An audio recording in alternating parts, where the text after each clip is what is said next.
ये MRCP scan है उसका, MRCP लिया था उसका MRCP में वो लीशन देखो अच्छे से दिखाई दे रहा है। ये मतलब MRI का एडवांटेज है। प्लेन में ही हमको पता चल जाता है कि पेशेंट का कहाँ में कितना प्रॉब्लम है। ये देखो CT ट्राईफेस करने से पता चला, लेकिन ये MRCP का प्लेन स्केल में ही पता चल गया है। ये देखो ये वाला हिस्सा, ये एक T2 इमेज है और ये एक T2 FS है। इसमें भी जो इन्फेक्टेड लीशन है वो अच्छे से दिखाई दे रहा है।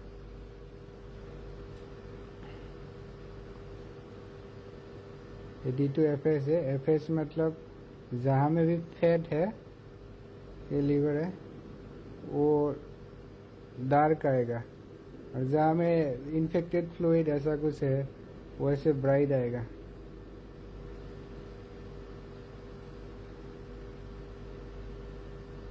और ये कॉर्नर में ये T2 में ही ये डिफरेंट कर सकते हो कि ट्यूमर कौन से एरिया में है। और ये डिफ्यूजन वेटेड इमेज है। इसमें तो अच्छे से मतलब पूरा एरिया दिखाई देता है, जहाँ में भी प्रॉब्लम होता है। कोई ट्यूमर होने से ब्राइट आ जाता है डिफ्यूजन में। इन्फेक्टेड फ्लूइड, ट्यूमर, ये सब ब्राइट आ जाता है। ये ऐसे ही दिखाया था कि MRI और CT का कोरिलेशन करने से तुम लोगों को पता चल जाएगा कि एनाटॉमी कैसे दिखता है MRI में। देखो MRI में CVD पूरा अच्छे से दिखाई देता है, और ये PD है।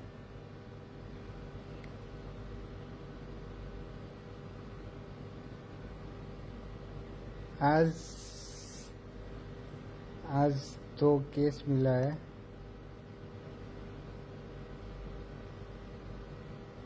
इसको देखो, ऐसे कहाँ में भी ब्लड सप्लाई बंद हो जाने से उसको स्टेनोसिस बोलते हैं। मतलब यहाँ में देखोगे तो तुम, ये वाला जो आर्टरी है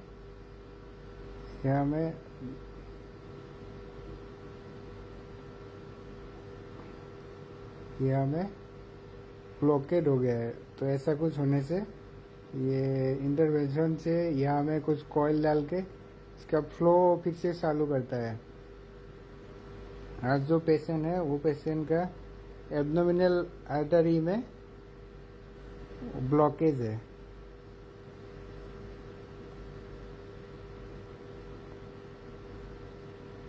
केस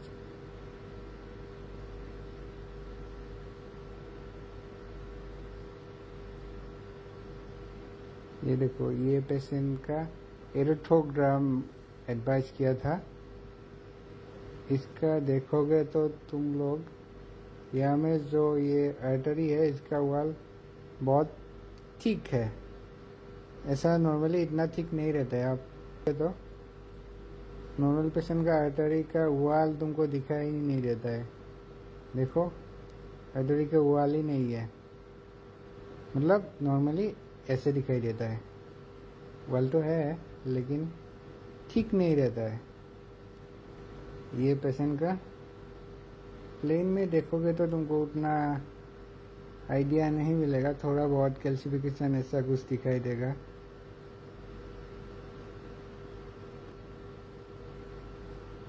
जब हम आर्टरी में देखेंगे, आर्टेरियल फेज में, इसको देखो, इसका जो वॉल है ये बहुत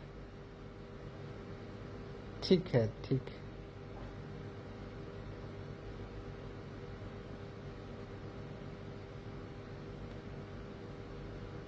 ये जो आर्टरी एब्डोमिनल आर्टरी है इसका वाल बहुत ठीक है।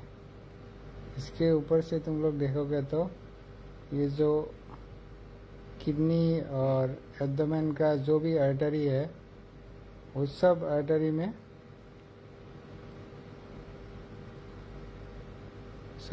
में मतलब जो एब्डोमिनल आर्टरी से ब्लड जाता है वहाँ से अच्छा कनेक्शन नहीं है, मतलब स्टेनोसिस बोलते हैं इसको।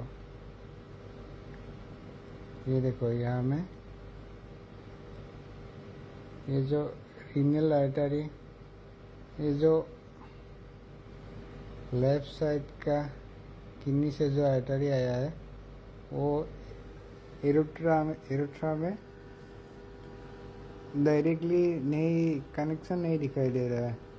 यह में ऐसा कुछ होने से इसको स्टेनोसिस बोलते हैं। ऐसा रहने से तुम लोगों को अच्छे से देखना होगा। ये देखो ये आर्टरी प्रॉपरली कनेक्टेड नहीं है,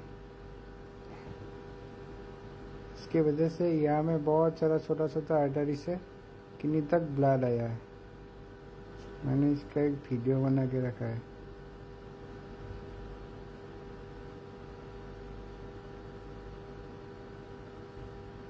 ये जो देख रहे हो इसका देखो पूरा आर्टरी में वॉल इतना ज़्यादा थिकनिंग है, पूरा आर्टरी में इसका वॉल थिकनिंग है। और ये जो किडनी है, ये किडनी से जो किडनी तक ब्लड आ रहा है वो उसका कनेक्शन पूरा अच्छी तरह से नहीं दिखाई दे रहा है। यह में कनेक्शन नहीं है।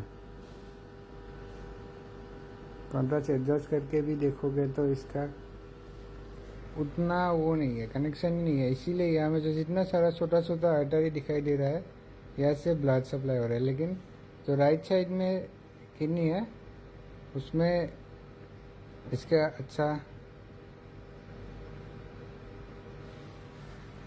इसका कनेक्टेड है राइट साइड वाला में।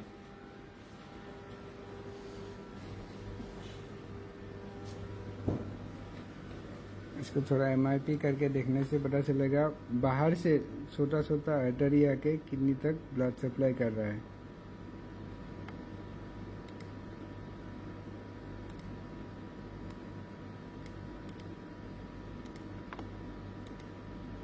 इसको कॉर्नियल में देखोगे तो भी दिखाई दे रहा है कि इसका जो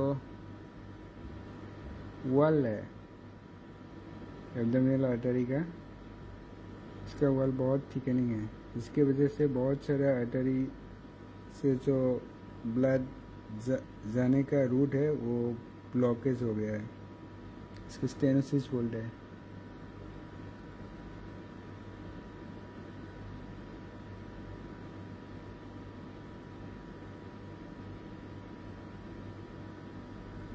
यहाँ में देखोगे तो ये कनेक्शन नहीं है, इसीलिए बाहर से जो छोटा आर्टरी है वहाँ से ब्लड किडनी तक ले रहा है। सर्जिकल में भी देखोगे तो फॉलो करके अच्छे से दिखाई देगा।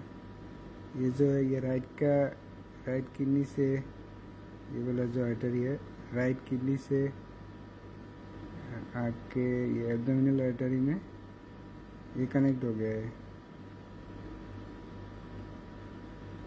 देखोगे तो ये कनेक्ट हो गया है, लेकिन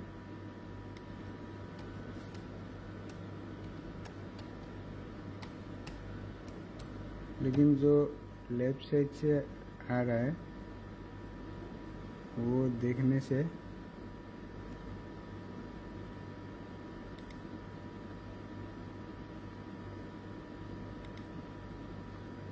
देखने से तुमको दिखाई देगा कि ये जो आर्टरी है ये डायरेक्टली एरोट्रा में एब्डोमिनल आर्टरी में कनेक्ट नहीं हुआ है।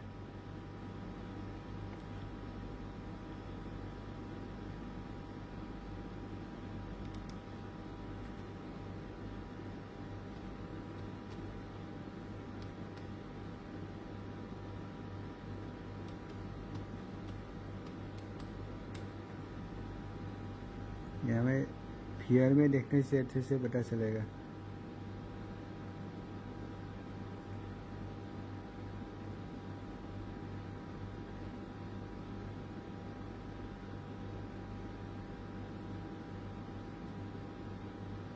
इसका ये थोड़ा ऊपर वाला हिस्सा काट के दिखाता है।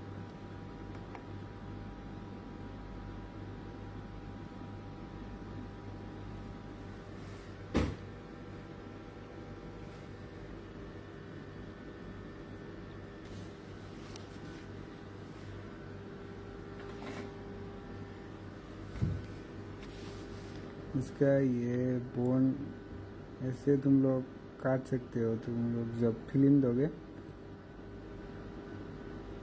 ये वर्टिकली काटने से एक साइड में सब निकल जाएगा।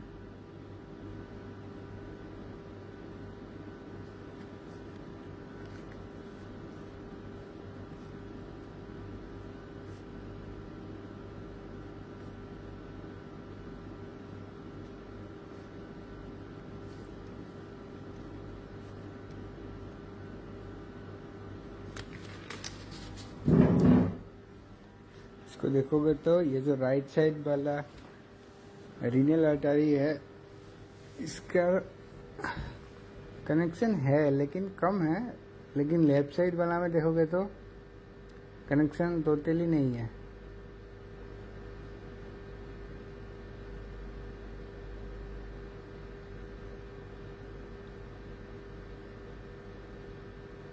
ये मेसेनरी आर्टरी को थोड़ा हटा देते हैं तब अच्छे से दिखाई देगा। ये देखो, जो लेफ्ट साइड वाला है इसमें टोटली ब्लड फ्लो नहीं जा रहा है, इसीलिए ये जो छोटा छोटा आर्टरी देख रहे हो, यहाँ से मतलब मैनेज हो गए किडनी तक ब्लड जा रहा है। ऐसा होता है, मतलब जहाँ में भी प्रॉब्लम होता है सपोर्टिव वेन, सपोर्टिव आर्टरी से ब्लड सप्लाई होता है। ये तुम अच्छे से देखोगे तो यहाँ में कनेक्शन नहीं है एब्डोमिनल आर्टरी से।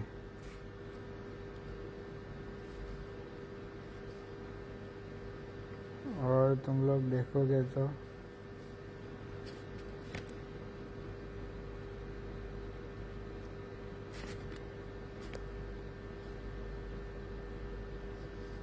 ये जो ऊपर में जो ये बड़ा बड़ा आर्टरी दिख रहा है, ये मेसेनरी आर्टरी है। ये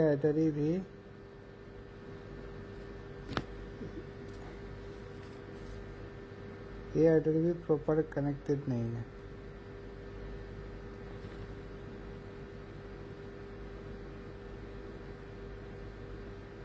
मेरे को हाँ ये एक मिला।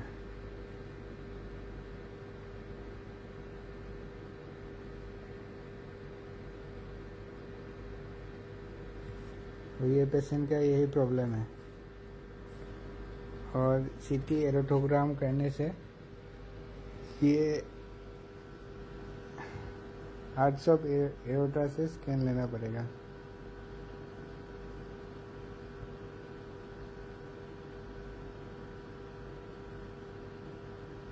सीटी एरोथोग्राम करने से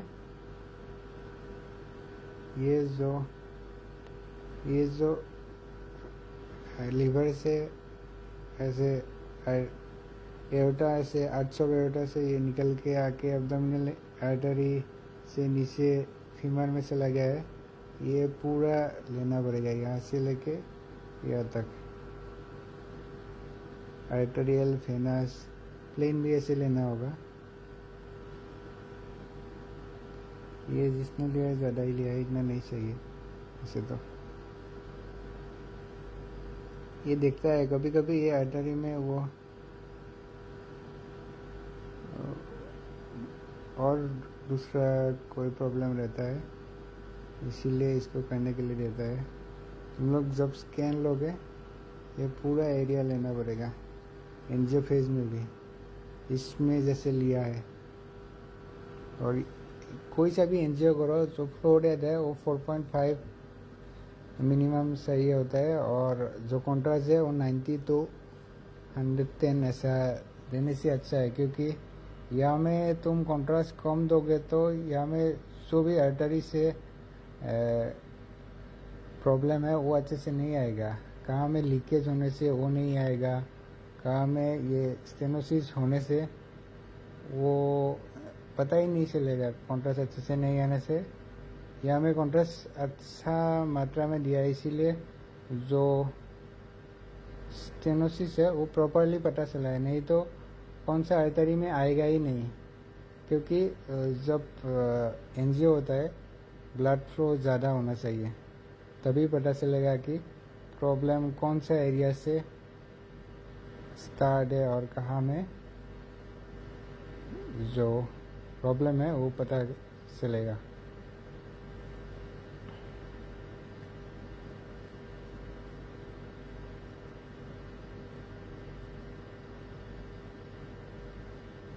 इसका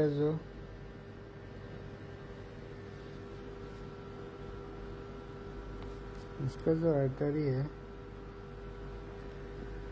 इंफीरियर मेसेंट्रिक आर्टरी और सुपीरियर मेसेंट्रिक आर्टरी, ये वाला है इंफीरियर मेसेंट्रिक आर्टरी, और सुपीरियर वाला यहाँ से निकला है। सुपीरियर वाला स्टेनोसिस होके बैठा है, इसीलिए कहाँ से निकला है वो मेरे को पता ही नहीं चल रहा है। ये एप्लीकेशन में MIP नहीं कर सकते, इसलिए थोड़ा डिफरेंट हो जाता है रूट पता करने के लिए।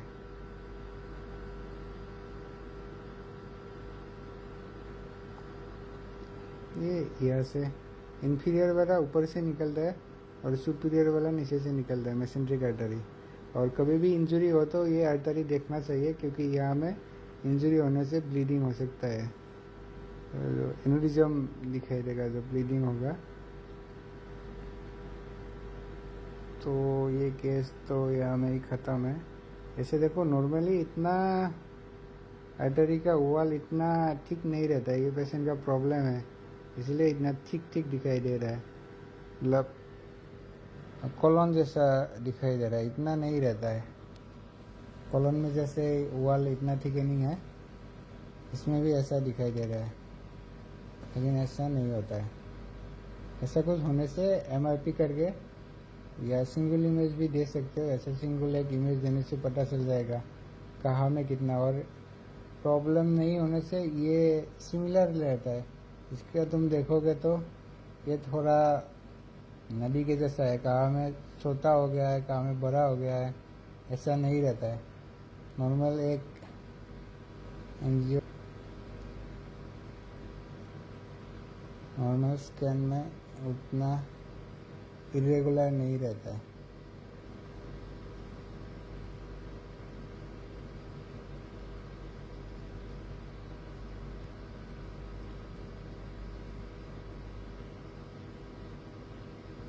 यहाँ में देखो ये जो आर्टरी है ये टोटली सिमिलर है, मतलब ऊपर से बड़ा है, नीचे तक थोड़ा नॉर्मली ऐसे छोटा होके आता है।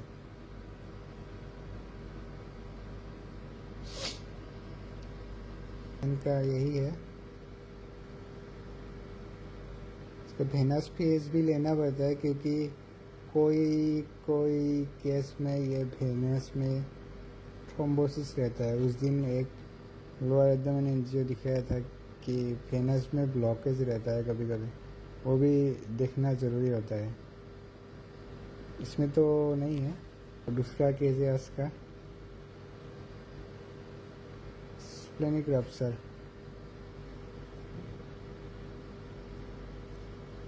ये देखो ये एक इंजरी पेशेंट है, इसका इंजरी की वजह से ये जो है ये सब हेमाटोमा है।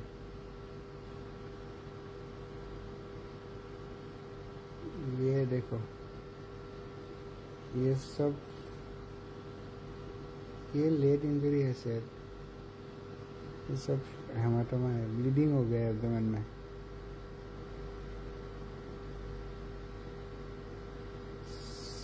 स्प्लीन में ये जो स्प्लीन का एरिया देख रहे हो, यहाँ में ये ओल्ड ब्लड है, इसीलिए ये डार्क आया है।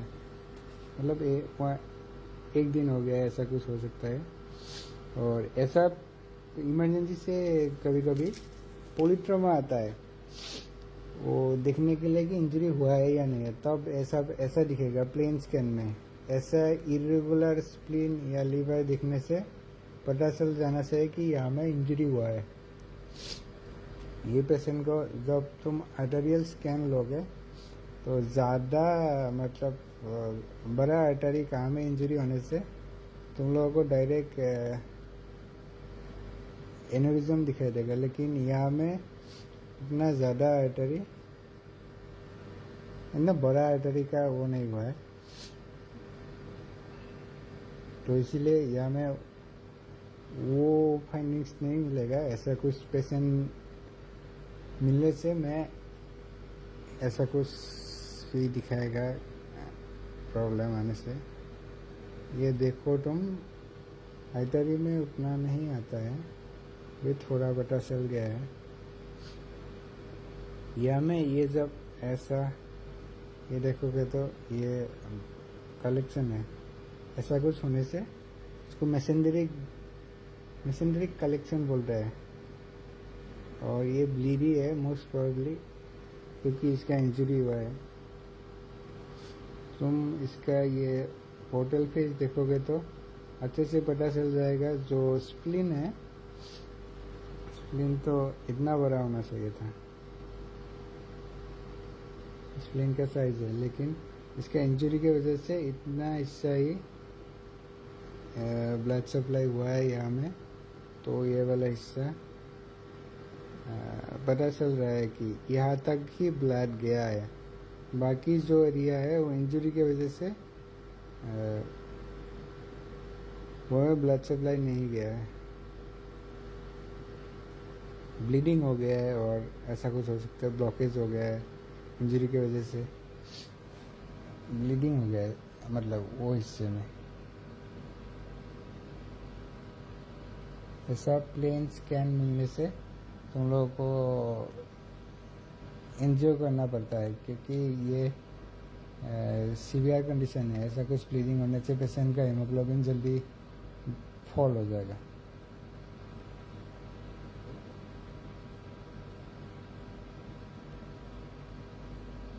इसका पूरा एब्डोमेन में ब्लीड हो गया है इंजरी की वजह से।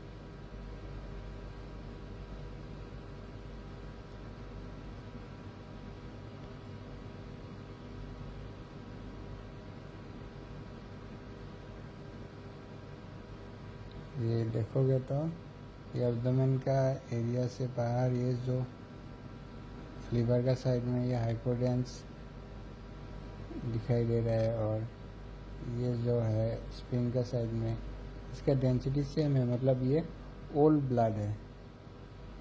ये जो है ये सब हेमाटोमा है। इस सब जगह में ब्लीडिंग से ब्लड मतलब स्प्रेड हो गया है।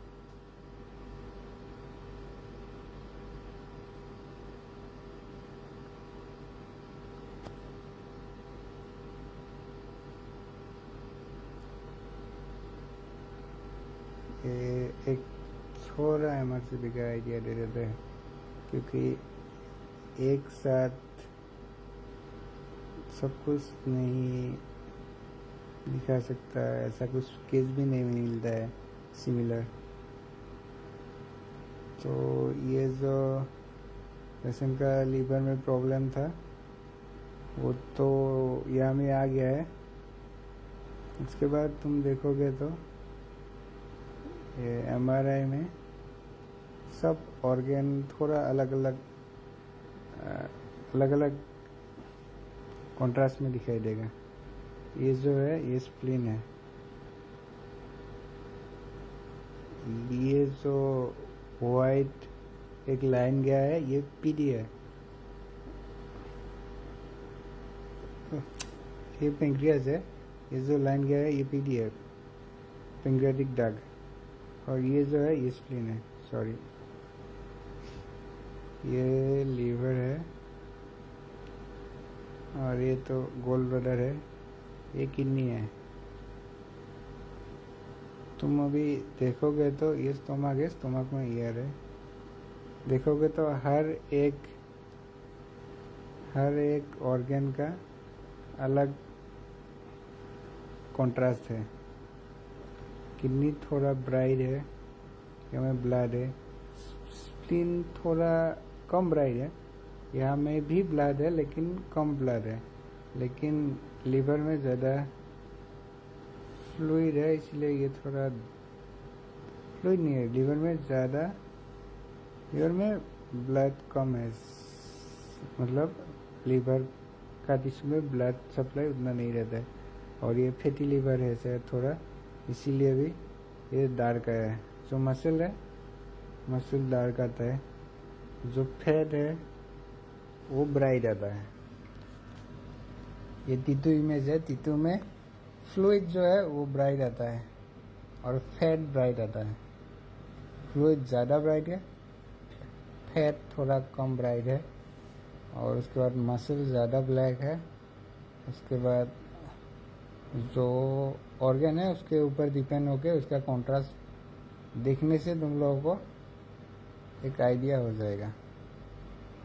और तुम लोगों को एक्सियल स्कैन ज़्यादा देखना चाहिए, क्योंकि हम लोगों को फर्स्ट इम्प्रेशन कोई सा भी केस करो एक्सियल इमेज ही दिखाई देगा। तो ये जो है एक कॉमन बाइल दाग है। उसके बाद थोड़ा नीचे आने से ये जो सिस्टिक दाग ये जो नीचे है वो सिस्टिक दाग है, और जो ऊपर है एक कॉमन बाइल दाग है।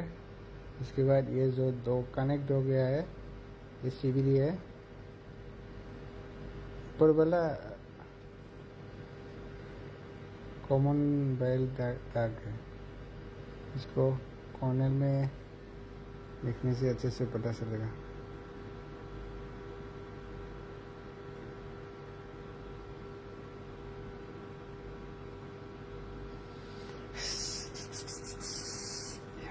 यहाँ में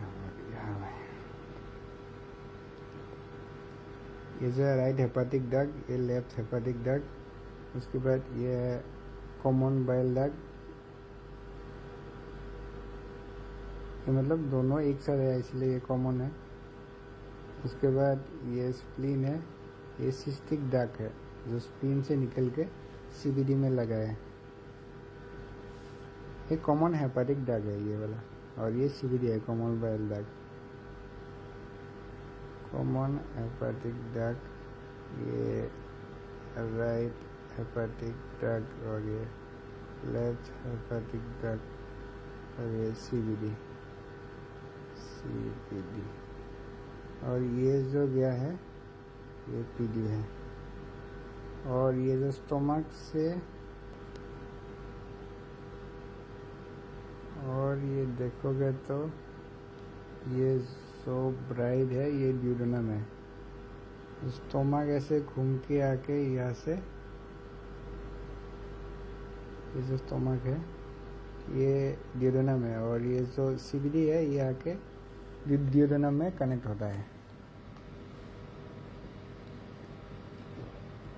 एमआरसीपी का मेन एनाटॉमी यही है, इसको अच्छे से जानना ज़रूरी है, क्योंकि हर पेशेंट का एनाटॉमिकल पोजीशन थोड़ा अलग होगा। कहाँ में सीबीडी ज़्यादा बड़ा दिखेगा, कहाँ में छोटा सा दिखेगा हेयर लाइन, जैसे पीडी जैसा दिखेगा। यहाँ में जो पीडी है ये बहुत छोटा है, ये जो पीडी है ये नॉर्मल है, लेकिन प्रॉब्लम होने से ये पीडी भी सीबीडी के जैसा हम लोगों को दिखाई देगा यहाँ में।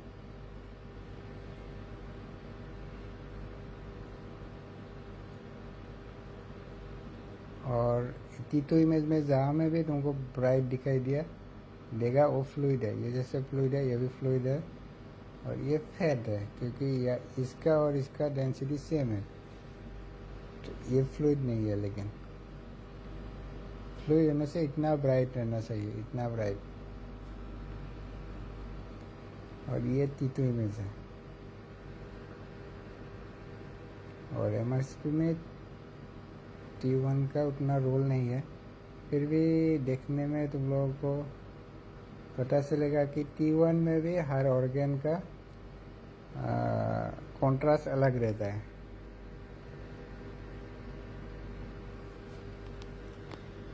इसमें देखोगे तो ये लीवर है, लीवर थोड़ा ब्राइट है। T1 में भी फैट ब्राइट रहता है। T1 और T2 में दोनों में फैट सेम रहता है, लेकिन जो फ्लूइड है, ये जो CSF है, ये फ्लूइड ब्लैक आता है।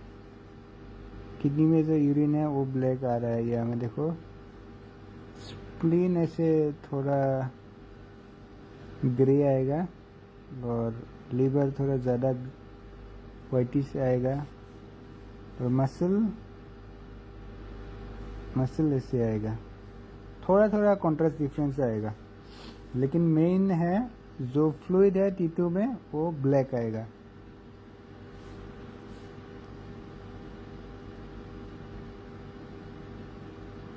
और ये जो इतना ज़रूरी नहीं है, इधर ही ब्राइट आता है, लेकिन T1 में ये ब्लैक आता है, ब्लड फ्लो।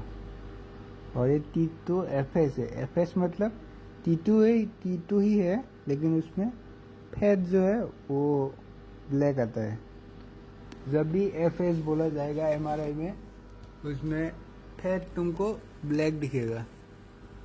यहाँ में देखोगे तो ये फैट है, ये ब्लैक है। और एब्डोमेन के अंदर भी कहाँ में फैट होगा वो भी ब्लैक आएगा। ऐसे यहाँ में फैट रहता है कोलन और कोई सा भी ऑर्गन का साइड वॉल एरिया में, ये ब्लैक आता है। और कोई सा भी मतलब ट्यूमर या अलग कोई ऑर्गन ऐसा ग्रोथ ऐसा होने से थोड़ा ब्राइट आएगा।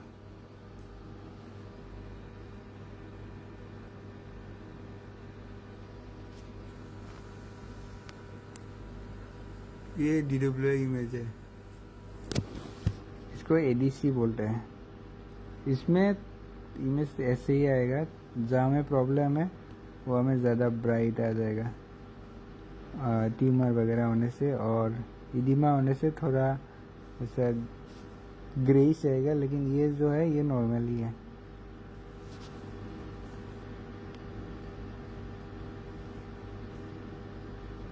ये वाला डिफ्यूजन है। डिफ्यूजन में तुमको एक पता चल जाएगा कि जो भी नॉर्मल एबनॉर्मल टिश्यू है वो ऐसे ब्राइट आएगा थोड़ा नॉर्मल टिश्यू के कंपेयर में। और जो फ्लूइड है वो भी ब्राइट आता है, यानी जो फ्लूइड है वो भी ब्राइट है, लेकिन जहाँ में प्रॉब्लम है वो डिफ्यूजन में अच्छे से पता चल जाता है।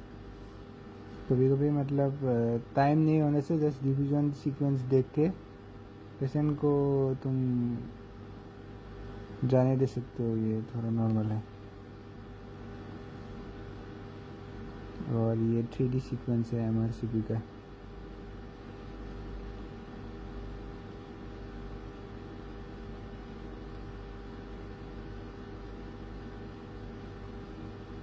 इसमें अच्छे से ये सिंगल इमेज है, इसमें अच्छे से पता चल जाता है कि कौन सा कहाँ से फ्लूइड आ रहा है, कहाँ में स्टोन है, इसमें अच्छे से आ जाता है।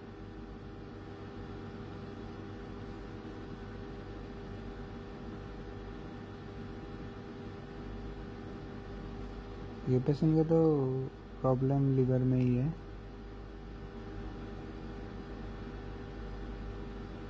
कभी कभार ये जो CVD का एंड है यहाँ में स्टोन रहता है, ये देखने के लिए ही MRCP रहता है मोस्ट ऑफ द केसेस। और यहाँ में ट्यूमर भी होता है कभी कभी।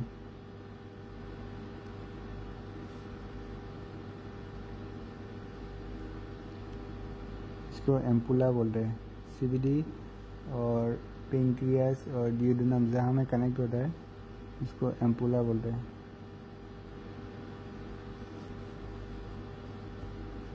आज का टॉपिक यहाँ में ही ख़त्म करते हैं।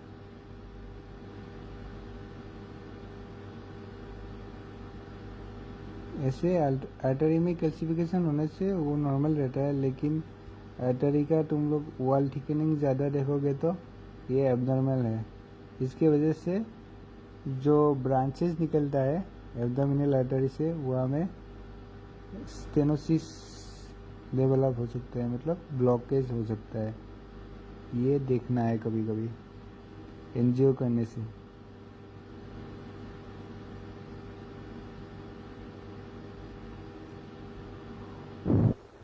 ये केस तुम को मिला ऐसा कुछ केस हर दिन डिफरेंट केस स्टडी करने से तुम लोगों को याद रहेगा कि ऐसा ऐसा केस होता है, क्योंकि कोई सा भी टॉपिक एक दिन में कवर नहीं होता है। हर दिन तुमको अलग ही पेशेंट दिखाई देगा, अलग ही फाइंडिंग्स के साथ। सो जब भी फ्री टाइम मिले पुराना केस देखना चाहिए और ढूंढना चाहिए कि प्रॉब्लम कहाँ में है। तभी मतलब तुम प्रिपेयर रहोगे नेक्स्ट पेशेंट आने से कि ये कंफर्म हो जाओगे ये पेशेंट का यहाँ में प्रॉब्लम है। ठीक है, आज के लिए बस इतना ही। इसको आर्ट्स ऑफ एओर्टा बोलते हैं। यह हमें ट्रैकर देना पड़ेगा एरोटिक एंजियो करने के लिए। यह हमें ट्रैकर देना पड़ेगा क्योंकि हम स्कैन ऊपर से लेंगे, ट्रैकर भी हमको ऊपर देना पड़ेगा। नीचे देने से स्कैन डिले हो जाएगा, आर्टेरियल स्कैन स्टार्ट होने में डिले हो जाएगा, क्योंकि हम ट्रैकर जहाँ में लगाएंगे वहाँ में ही पहले स्कैन लेगा। एरोटिक आर्ट्स बोल रहे हैं इसको। यहाँ में ट्रैकर देना पड़ेगा और यहाँ से स्कैन लेने से हो जाएगा यहाँ तक। एरोटिक एंजियो करने के लिए ऊपर में ट्रैकर देना पड़ेगा ये एरोटिक आर्ट्स में। यहाँ से आर्टरी निकल के जाता है एक कैरोटिड दोनों साइड में और दोनों लिम्ब में ज़रा चला जाता है।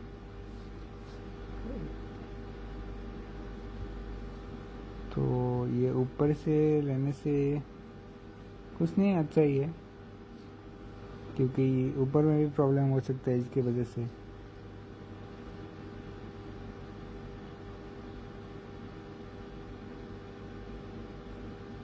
ठीक है, आज के लिए इतना ही।